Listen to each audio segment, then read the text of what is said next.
All right, so sadly, you can't grow French tarragon from seed.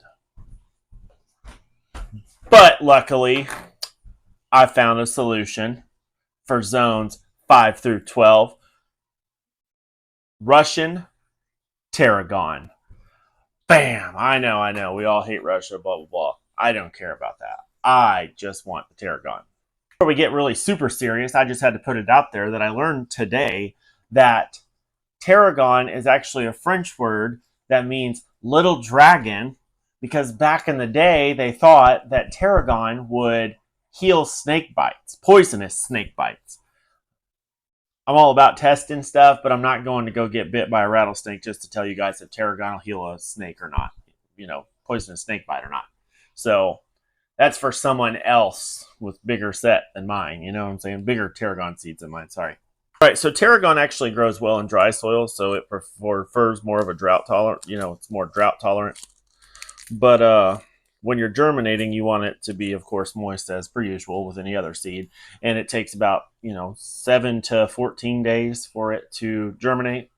And it's another one that prefers to be in dark areas, so you want to be at a ½ inch to a quarter inch being the minimum of plant depth. So of course we'll do our normal. We'll go ahead and get them started inside there, and then we'll put soil on top of them. Also, when you're sowing these, you want to do them in cells like this, because if you do them in rows, they actually, since the seeds are so small, they're actually really hard to get that spacing right. So it's best to grow them in a cell or to grow them in the rows and then go through and clip them. I think it was like almost 30 inches, because these guys grow like anywhere from 3 to 5 foot tall. So it's a pretty good spacing. So you have all that space in between there that you're not using because you're germinating seeds when you sow them directly in the garden. So doing them in these cells will save you a lot of time, and it'll save you a lot of space in the wait for these to germinate. They also bloom late summer, early fall, and they have a lot of uses in culinary, herbal, and aromatic. The tarragon will attract butterflies and bees.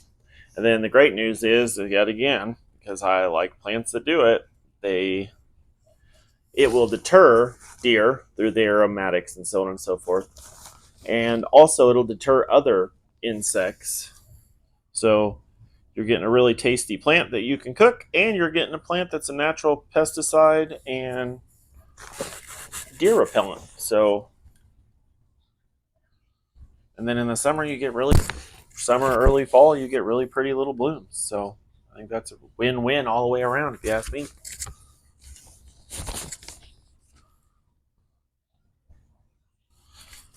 Dart activated. All right, so that's about all you need to know about planting tarragon and the reasons why you should probably be doing it. Posting an update here shortly on when these plants start coming up and when we get ready to transplant. So if you'd like to see that, go ahead and hit that subscribe button, and we'll see you in the next one.